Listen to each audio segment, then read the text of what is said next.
Hello and welcome to Macro Mondays here on Landy's Crypto Corner. Today is September 2nd, 2024, and we're going to follow up with Bitcoin where we left off with our discussion on Friday, which is where we laid out some conditions that I would have liked to have seen Bitcoin meet for the bullish and or bearish scenarios. In this case, Bitcoin did meet one of the downside conditions and one of the upside conditions. So on the daily, it's met a few conditions that, we're going to have to talk about. On the monthly, it did meet the condition of closing below the upper first. It actually did close below ever so slightly below the upper first standard deviation of the Bollinger Bands. This wasn't simply the band moving past price action, but Bitcoin closing below that upper first standard deviation. Now, this is a volatility level of interest, this upper first standard deviation on the monthly time frame. There's a few things that I'm going to talk about here in regards to how I normally structure things. So we're going to take a look at something volatility based, and that is the standard deviations away from a moving average like the 20 simple here, which is the basis band first. And then we're going to go back and we're going to talk about support and resistance or trend rather, and then support and resistance areas, because there's some important things to understand about what the August close kind of looks like, what the implications are for price action here in early September and possibly throughout into the quarterly. And so we're going to actually take a look at the monthly. We're going to take a look at the 2-month. We're going to take a look at the quarterly, and we're actually going to wrap up by looking at the daily and maybe some setting some conditions or looking at the conditions that Bitcoin could possibly meet both to the upside and downside from here as it relates to some of these higher term timeframes. So first things first, I'm going to zoom out here. We're going to go to the, this is a little bit of a teaser, as you can see here on this chart. But we're going to go out to the index because that has the most history. I'm just going to simply zoom out, and I'm going to point out something that you can see that has not happened yet. And with Bollinger Bands on, you can see how these lines and colors are going off the bottom side of the screen here. That's because Bitcoin has hit its expansion phases in the bull market. So essentially what we're seeing when you see volatility expansion as it relates to the Bollinger Bands, the asset starts out very, we got a red, you could tell what I was drawing there, right?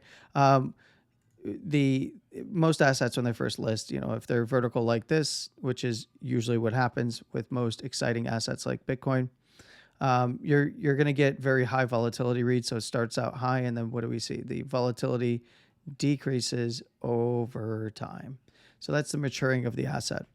One of the things that I really do think many are kind of missing right now is that in the very beginning, we don't see too much. We don't see too much that's going to give us like a bias towards where Bitcoin is sitting now, right? It's very volatile, very volatile. It kicks off expansion and goes on its bull run, and that was the very first initial technical. I mean, this was just a giant bull run from basically 2010 till 2013, right? So one of the things that you'll notice here is that we had from our 14 into 15 bottom, we had a nice bull run again. We see the bottom bands dropping off while Bitcoin is pushing and closing above its upper side bands.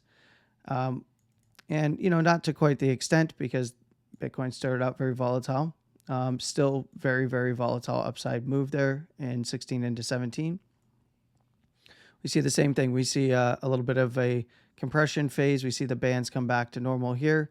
They absolutely drop off the map here with the lower second and lower third as Bitcoin pushes and closes outside of its upper second and upper third. It gets expansion to the upside here. Now, one thing you'll notice that is changing over time is the lower first didn't drop off the screen. That's because it didn't quite go as parabolic as many expected. And I've argued for quite a long time that that is because Bitcoin is wedging itself into a higher term time frame, meaning higher term time frame than the monthly, sideways and up compression. And mix that with the fact that there's like an outside demand on supply that is going to ever increase. No matter what, it's inevitable. The supply and demand dynamics are going to, there's not going to be enough supply to satisfy the demand for Bitcoin.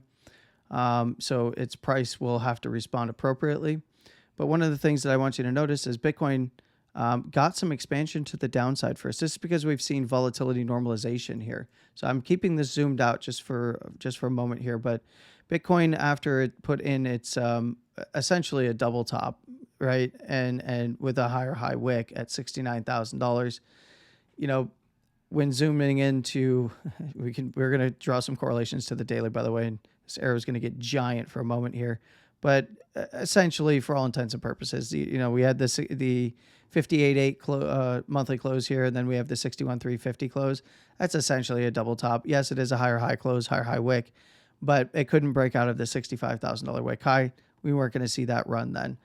Much further than that, you can also see that it perfectly spiked our upper second standard deviation. This was something that I was screaming about at the time, that I felt that this was going to be right around $68,000 to $72,000. It also lined up with some fibs that were coming in that time period. So, that was something that where many were still looking, well, this is the reaccumulation to the real run. Here's the real run, guys, like as if nothing, as if nothing had occurred from this particular point in time right over here in March of 2020 to this $65,000 high.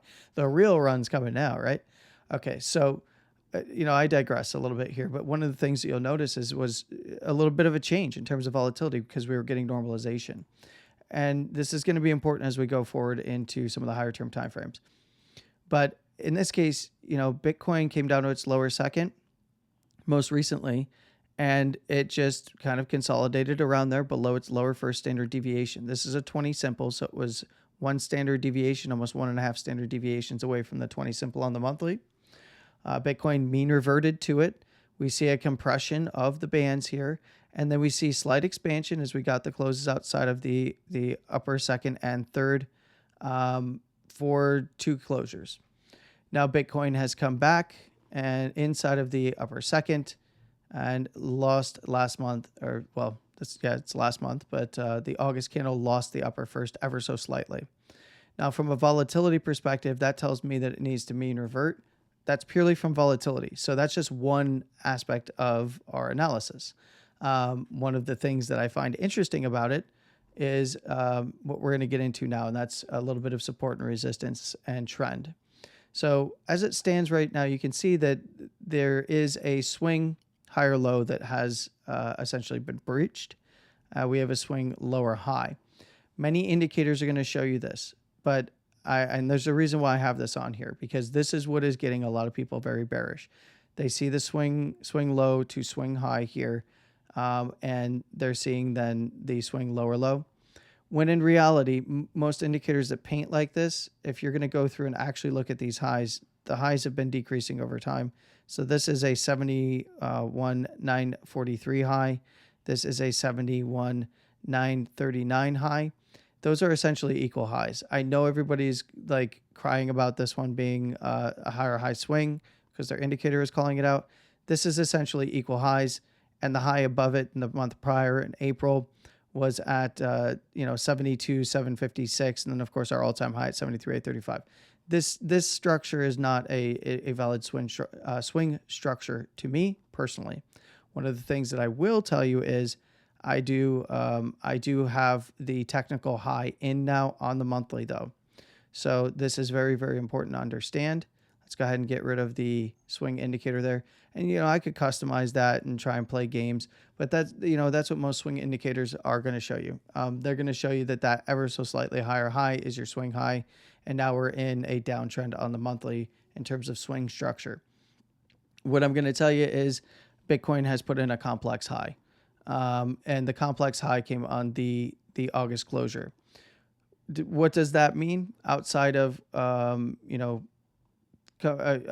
reclaiming the 61,350 area over here, which I'm going to throw down a few horizontals here. So we got to turn our magnet tool back on, and I'm going to call out the monthlies, the 2 monthly tops from 2021. And what you can see here is that Bitcoin, although it lost a volatility level that I believe is important, we still have to respect support and resistance, right? So I'm not looking to the basis band for mean reversion until I see support and resistance start to fall apart in the lower term timeframes. Then I'll look for a move down to that area. And that would be basically a retest of the low wicks here. So, our 56.5, our 53.5, and then our 49,200 level, which was essentially the ETF high over here. On the index, it's a little bit different. On Coinbase, it was nearly perfect. So this is an aggregated index price across all the exchanges. So, and what's really important about this here is that, we've seen Bitcoin already closing. So a lot of people are making a big deal about the close below 61,350. Now you can see that the close here on index came in above the first top. So, we can see that we've already closed back here in April below the high, or the closing high here from late 2021, or October to November candles. You can see index did not close below the March, April candles on a closing basis, which is at 58.8 on most charts.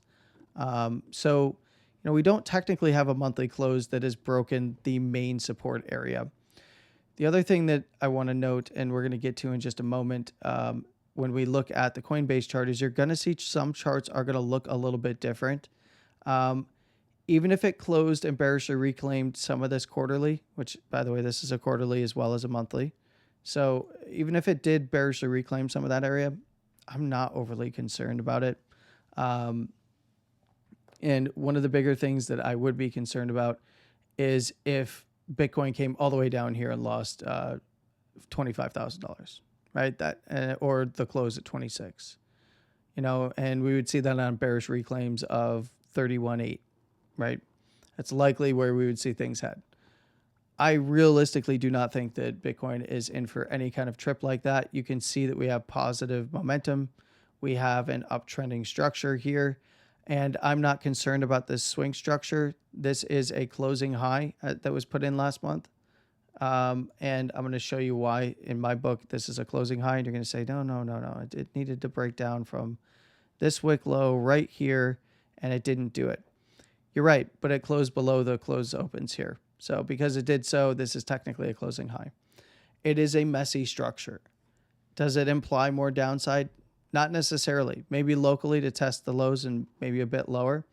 But as it stands right now, what I'm more interested in is the volatility aspect, which is this upper first acting as overhead resistance, and if it can be reclaimed in short order and held, and maybe a little bit of a pop up to protect some of that price from, what's usually a pretty volatile and down September timeframe for markets.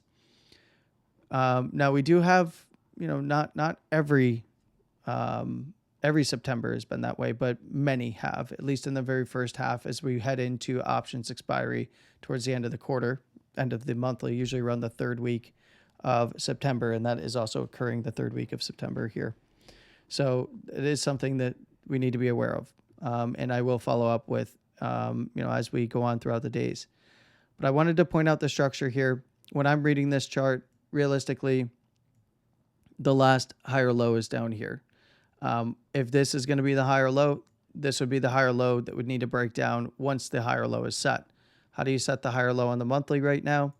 Well, in my book, you close back above initially you'll set the swing low on closes back above $65,000. You're going to see on the weekly, when I look at the weekly in a moment, it is going to be in an important area, right? It's the lower high in the weekly now. But realistically, I need to see Bitcoin closing candles to set that low on a close above 67,500 right here.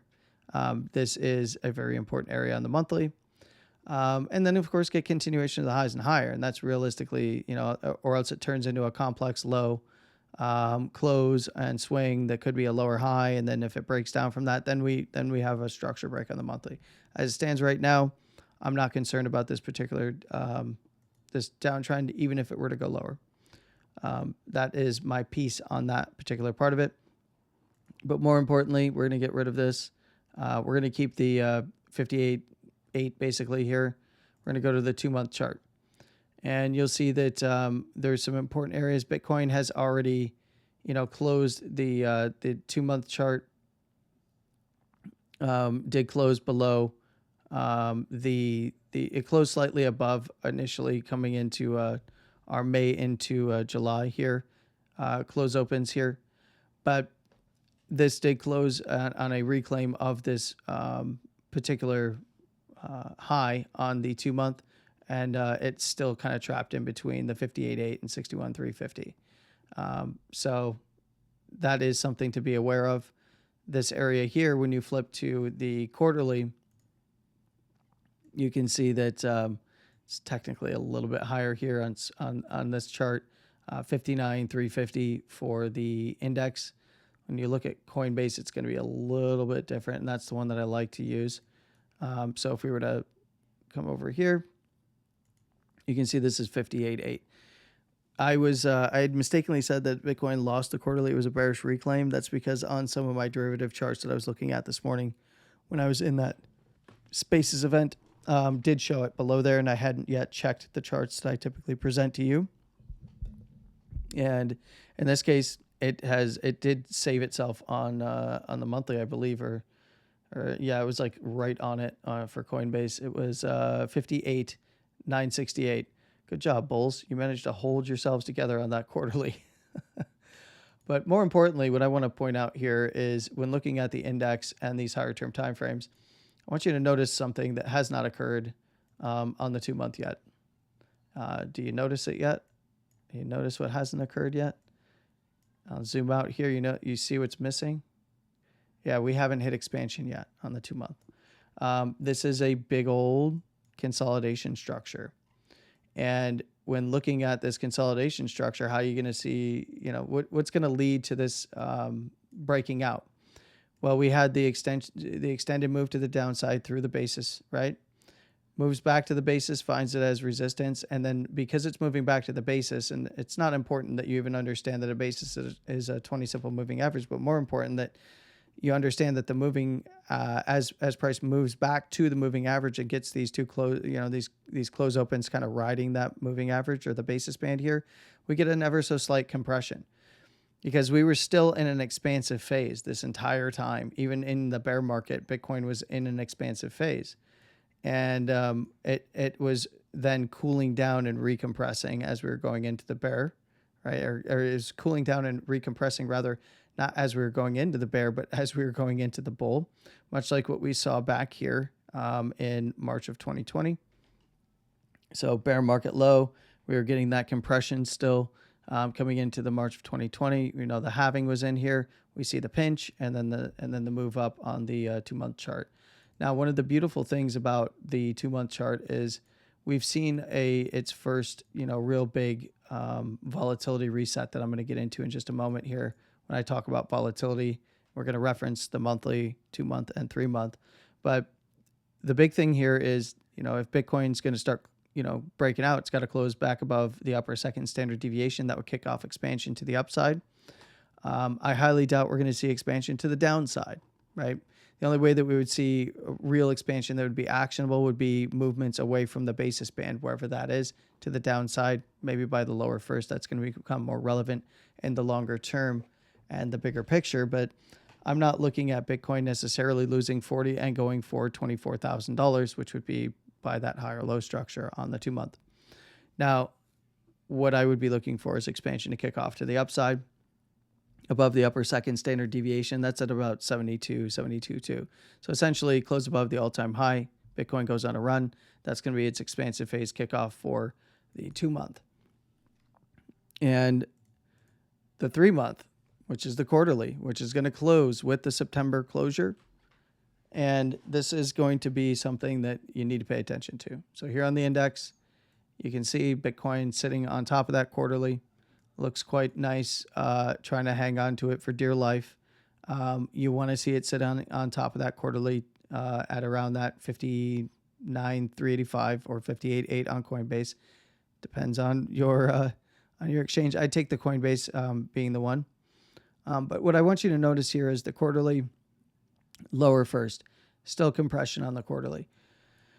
And, I've gotten some questions about like, well, how long is this abnormally long to be doing this for Bitcoin and what's going on? And I'm bored and I'm scared and like all these other things. Well, we're just going to go from the expansion to measure out the expansion phase. So we had 1,003 days. And then we've got over here, we've got essentially from 2020. And this is what you're gonna want to kind of pay attention to, is what we saw here was from the 1,003 days, which we saw the expansion phase. You'll see that the expansion phase is really short here. We had 457 days.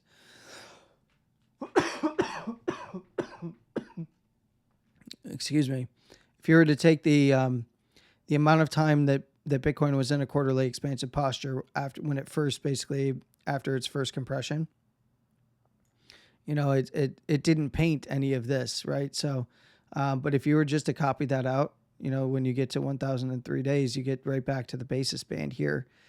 What's interesting about that is you have an expansion to the basis band, expansion back to the basis band, and essentially the same amount of time.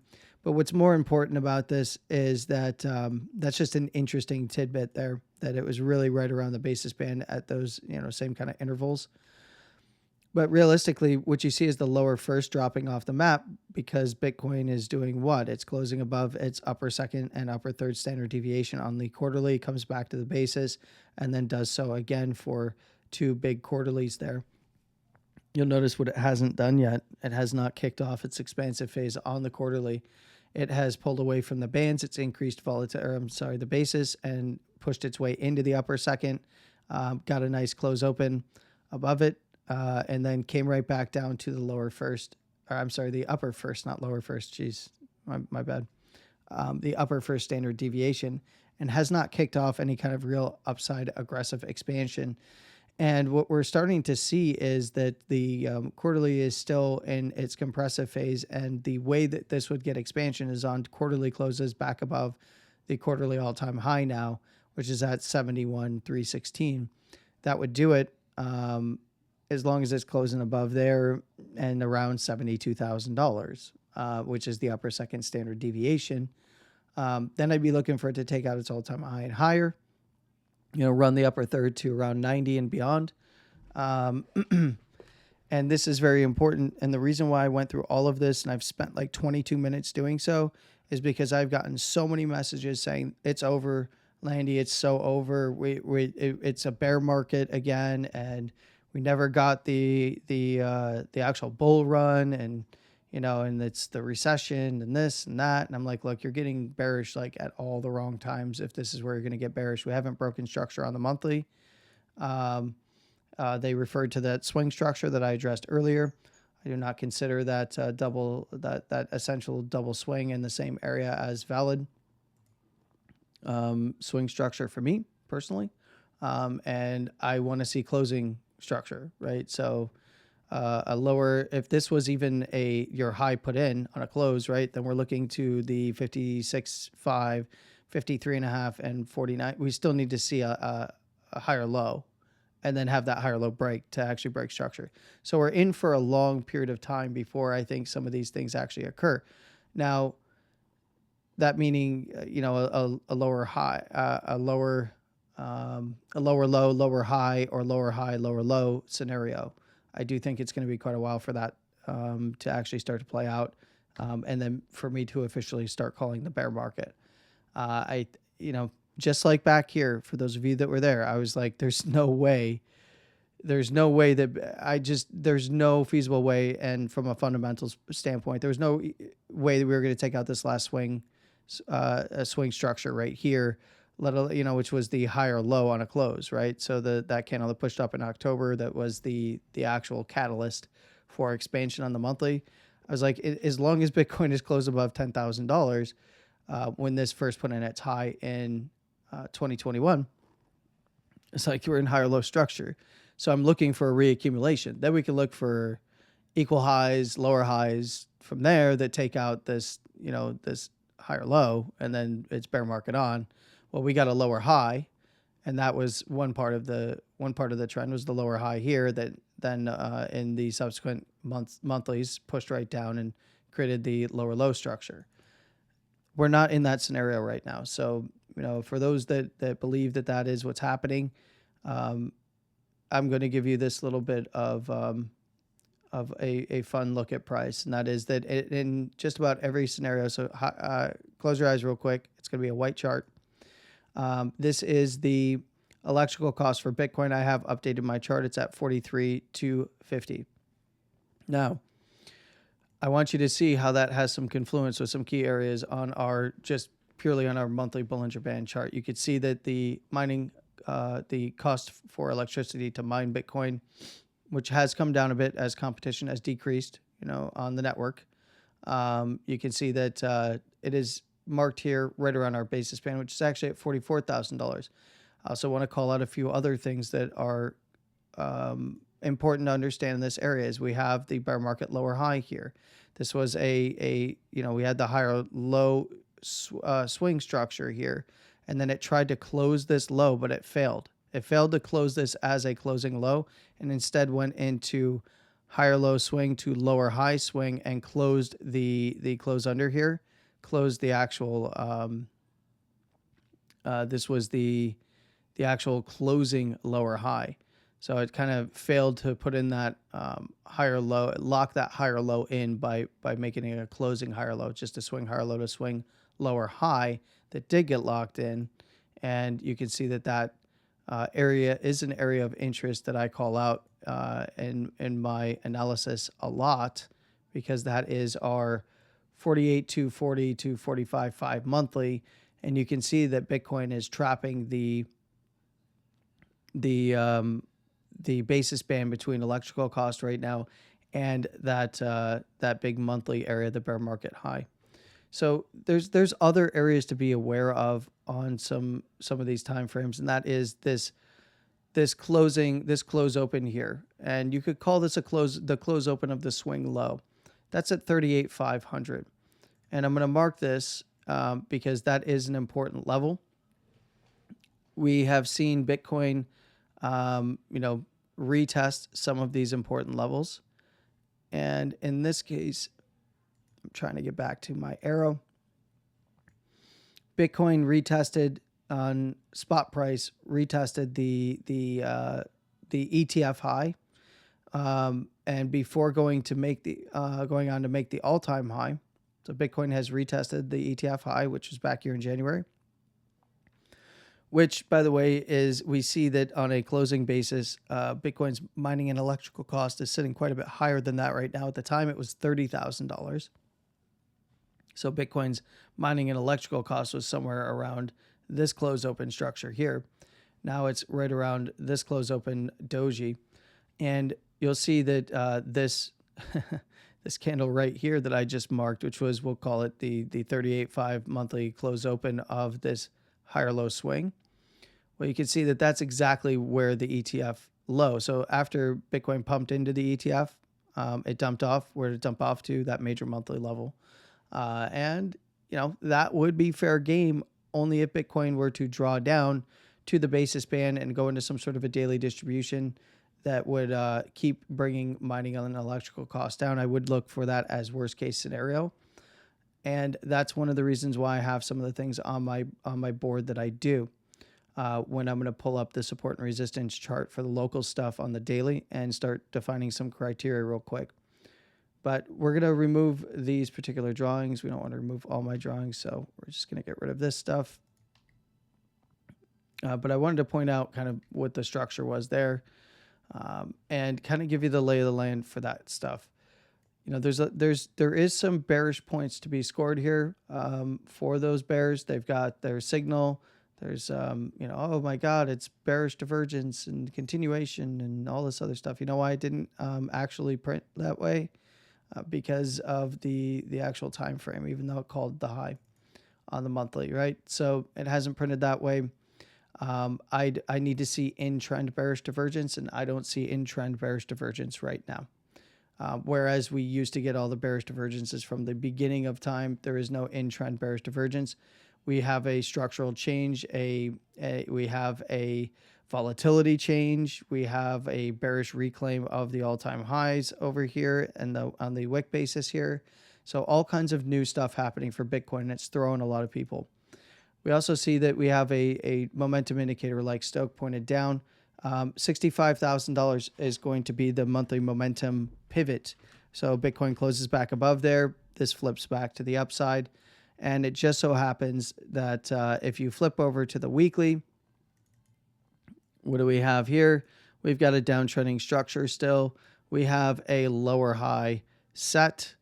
And this lower high has some criteria. If we were to see closes on the weekly back above $65,000, well, we would have a trend break. So we would be in a trend break posture coming from a possible, let's say this candle today, not today, but this week, like it's a daily, it's a weekly.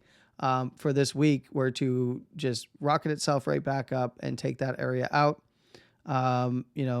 without any swings, then this would be a complex, swing structure. So a swing break, and, off of like basically a compressive consolidation on the lower term timeframes.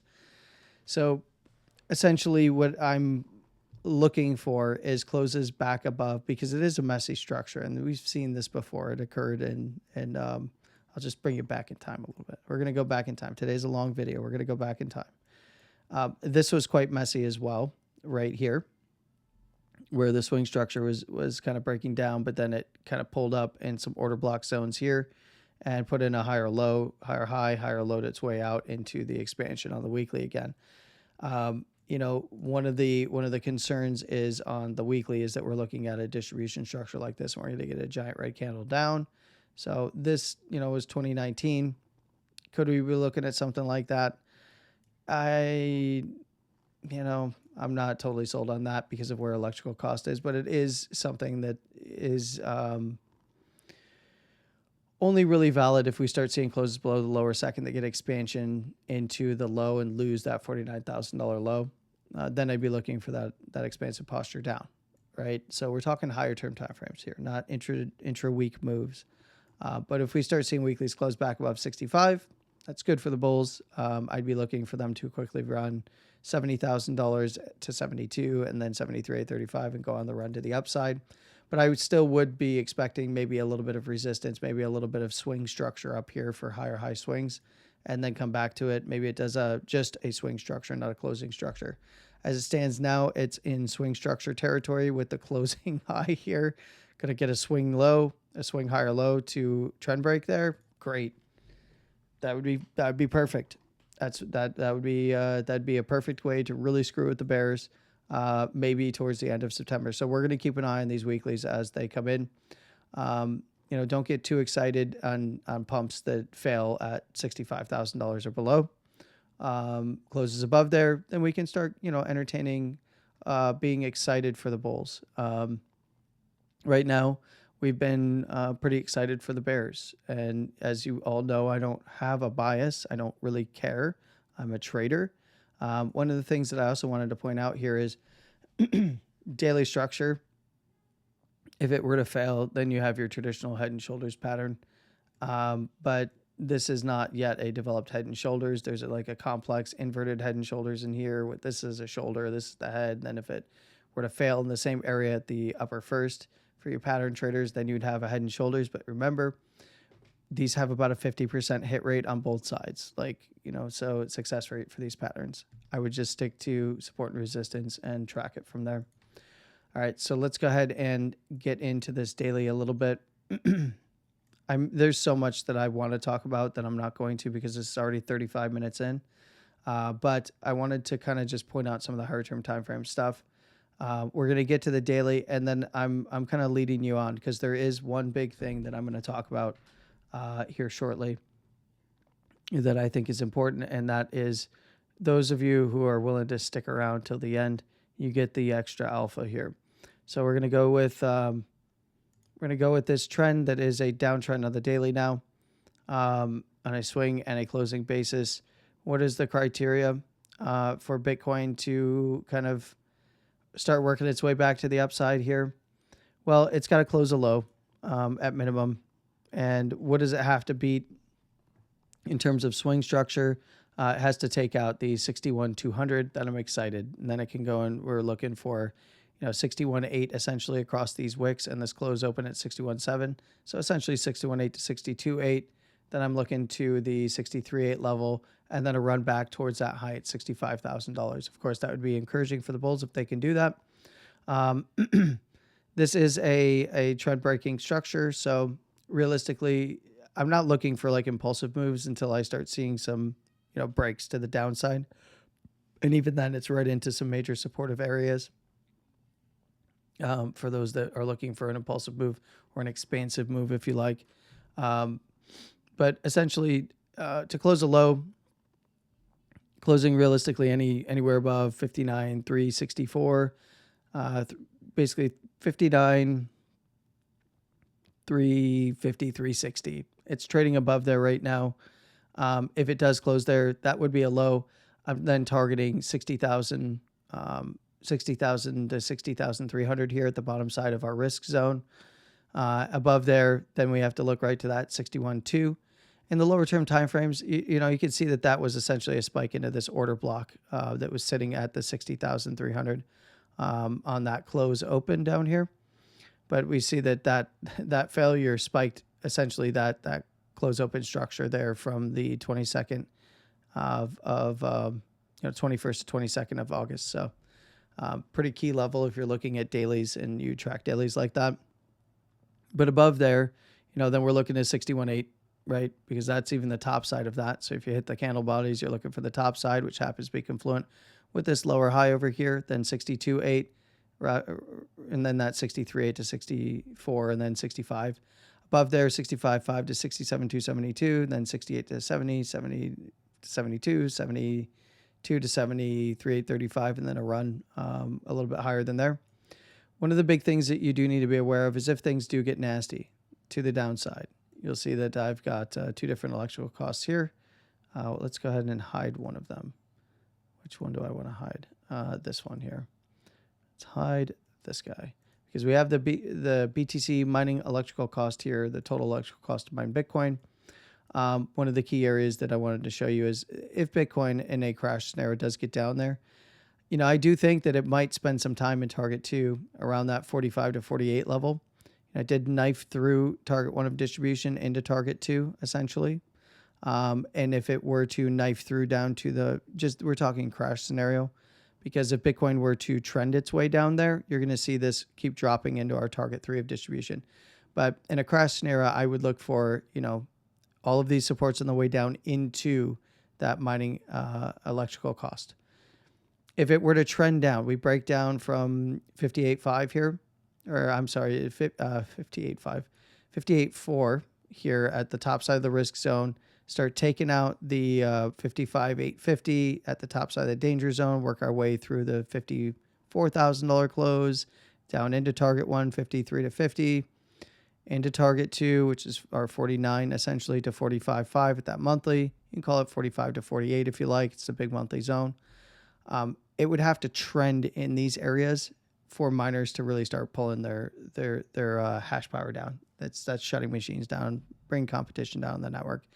That's where I would look for that to actually start moving down into target 3 of distribution, which is at 42.5 to that 38.5 monthly. So when you look at the monthly here, I wanted to catch you up and kind of have you look at this area of interest, which is essentially the close open at 38.5 of the higher low swing on the monthly as it relates to some of our other structures here on the higher term timeframes, lower term timeframes, including this weekly swing right here. And the reason why I bring up the weekly swing is because, 42 was a key level around that 42 to $40,000 was a key level on the weeklies holding all of this price up. So this is kind of a big zone that's right around our electrical costs right now. And only if it, we see a daily trending structure down, not a crash scenario like a big old wick, then I would be looking for electrical cost to work its way into target 3 of distribution. Not anything too crazy, not the first thing I'm looking for. Let's finish this up. All right, so this is the extra alpha. I think I've sufficiently shaken out all of the weak hands who watch these videos. And so if you're around, this is the extra alpha for you. On the monthly time frames, when we go back to our chart here, we're going to go to the monthly, and I'm going to show you volatility. So volatility is important as it relates to the bands here. So let's go ahead and turn the bands on. And you'll see that we're going to get rid of RSI. None of this is really important right now for what I'm about to say. But we have seen, we're seeing a volatility compression or mean reversion as Bitcoin kind of, has its price is headed down, and then the basis band is headed up, right? So we're seeing compression. One of the things that I want you to know about the monthly is we've had monthly normalization since 2022. It's the first monthly normalization actually occurred at the I'm going to show you here in just a second. This occurred on the expansion away from the basis band to the downside. So we saw downside expansion for the first time. This means that Bitcoin is maturing in terms of its volatility look, and you can see that it's back in a compressive phase right now. In the context of Bitcoin's basis band being at like $44,000, a tap on there and then a run back to the top side to re-expand would be the preferred thing for the bulls, and the most likely scenario, as we have not seen. We would only likely see, because it came off of an expansion, even if it were to mean revert past to some supports, like let's say worst case scenario, Bitcoin miners start pulling all kinds of machines down and hash rate really starts to suffer, and we see the electrical costs drop down significantly into the upper 30,000, or I'm sorry, the low 30,000 and not a 38.5 monthly, which I think would be the worst case scenario personally. But let's say just, to account for outlier situations, this would still be mean reversion. Okay. Mean reversion back to test this high in a monthly would still be mean reversion. And we would still see this cooling down up here for our BBWP, as Bitcoin would even possibly, we'd be looking for a bounce off the lower first. I don't think that that's a scenario that's going to play out. I think that we got a pop up in volatility. We're getting some mean reversion. And then we're going to see this volatility pick up again. And here's why. When we go to the 2-month, we never really saw official expansion kick off. And we've also seen our first normalization. So you see our first volatility normalization. They're right around. Now this did not have a volatility expansion on the 2-month. This was all upside moves for volatility expansion on the 2-month, but we saw our first normalization. So from the expansion in 2020 into 2021, and the mean reversion back to our expansive phase here, we have the first kind of double bottom in our metrics, and that is something that needs to be understood, and as a maturing asset, and as something that is also starting to not just get less volatile over time, but it's gearing up for a bigger move. Because I think a lot of people think like, oh, well, because it's maturing, it's naturally going to return less over time. But we have a fixed supply asset with an ever increasing supply of dollars, fiat dollars that can go into it. And we also are only just gearing up for demand. Like this is barely the tip of the iceberg when it comes to demand. So this is, I think, just a much bigger consolidation structure, especially what I looked at on the monthly or the quarterly here, which, by the way, you'll see is only just now getting its expansion. And it's going to confirm this expansion really no matter where Bitcoin is, as long as it is closing anywhere above the upper first. And I believe even the basis will do it. So the upper first is at 52,735. So it's basically right around our target one of distribution top side of $53,000. So this upper first something very important to watch coming into the end of this month. So understand that, and it's going to do you a lot of good to understand that this is still in a compressive phase. And when it does, however long it takes, when it does actually begin to get expansion on something like a quarterly, we will then also see its first ever recorded expansion, which I do think is important. And there's people who don't think this is important. But we'd see our first ever volatility expansion as it relates to a metric like BBWP in Bitcoin's history. We're likely going to see that should the quarterly get its expansion. We close that out and Bitcoin actually starts to move to the upside. We're going to see the 6 month follow through with its first real metric for a 6 month expansive posture. Now, when we're talking on a 6 month, it's a long time for a 6 month to play out. So we're talking years and years for an expansive posture to really start playing out on the 6 month. But it speaks to something that I've talked about a lot, and that is that I believe Bitcoin is in a macro sideways and up consolidation and compression. And that is being seen in every single one of the metrics that I have presented. Still not by not hitting any of the expansive phases with any gusto here.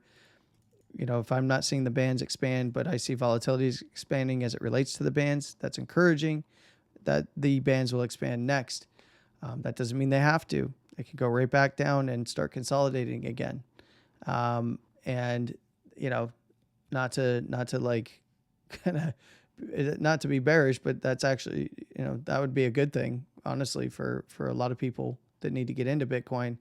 But it would also lead to an eventual explosion in price to the upside later on. So, you know, I think a lot more violent than many would expect. So we're going to keep working on this thesis, and we're going to keep. I'm going to keep updating you on where my head is at as we come into the back half of the month here. I think first half, if Bitcoin can bounce, great. If it can start changing structure early in the month, I'd be very, very careful around the back half of the month. As we do have, a lot of liquidity rolling around the options expiries. So,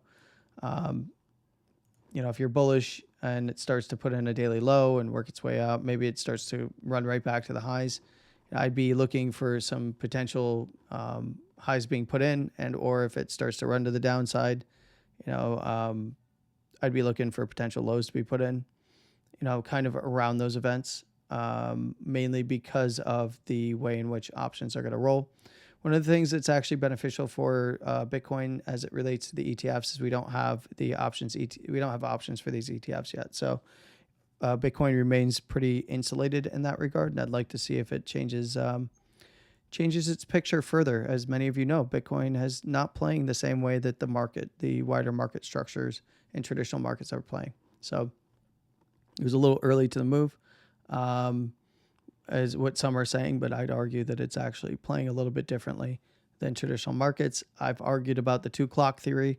Traditional markets tick to their own clock, and Bitcoin's ticking to its own clock now, and we're starting to see those clocks diverge. And I think they're going to keep further diverging from each other. And you're going to see a lot of macro analysts get really pissed as they don't know what the hell is going on with Bitcoin outside of the fundamentals. So, all right, you have a wonderful morning, afternoon, and evening. No matter where you are in the world, please trade safe. And of course, as always, stay safe. I'll talk to you again on Wednesday. Catch me on Tuesday, Wednesday, Thursday probably, and Friday for all the different Spaces events. And of course, videos after the daily closes. So take care of yourselves. Landy out.